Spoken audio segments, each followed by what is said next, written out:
Good afternoon, ladies and gentlemen. My name is Dale Clem, and today I will be presenting housing and answering the question, is it still possible today, especially for us college students? I'd like to begin this presentation with a little fact.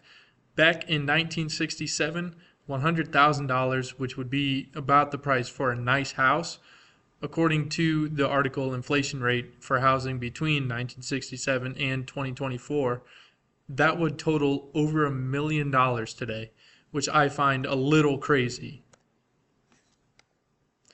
Now, for past prices, we are looking at an insane increase in prices. Like I said, back in 1967, $100,000 was a lot of money, and it is still today, but it was worth a lot more back then because we didn't have such high inflation rates. And according to the U.S. Bureau of Labor Statistics, prices for housing are a staggering 982% higher in 2024 versus 1967, which is in total a $982,000 difference. That's almost $1 million. And inflation rates themselves, they're changing every single year.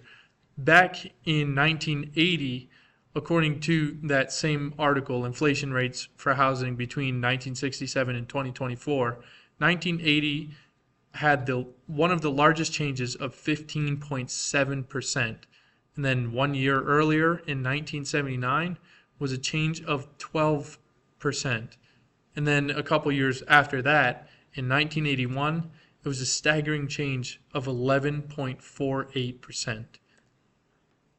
Now, there are some very valuable economic relations to this presentation, and this will all be according to the article of 5 reasons why housing is so expensive right now.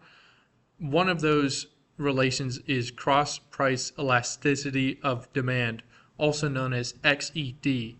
Now, this measures how the quantity demanded responds to the price changing, influences competition and complementary product pricing. Another term would be income elasticity of demand, also known as YED. This measures how the demand for a good changes as customer income changes, affecting the firm's sales strategies. And then another term is budget constraints.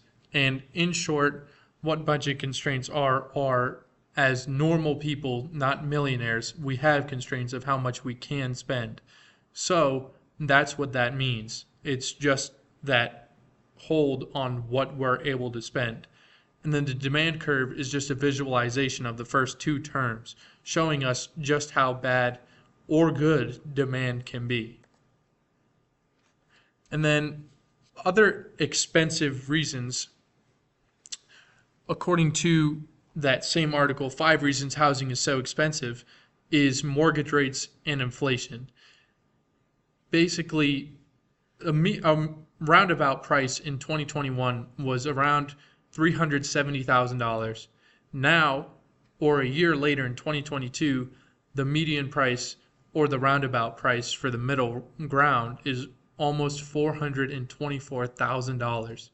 And other reasons besides the mortgage rates and the inflation rates, wages are changing, and so are zoning laws. So that makes it a lot harder for us to have our own house.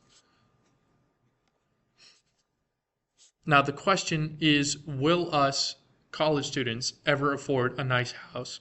Personally, I don't think so, because it's going crazy, especially now in 2025. Prices are as high as they've ever been. And according to CNN, their article, the housing market is stuck until at least 2026. They just proved my point that housing is becoming increasingly harder for us normal people and run-of-the-mill college students to afford. And then these are my references. I hope you all enjoyed this presentation and are still pondering the question, is housing still possible today?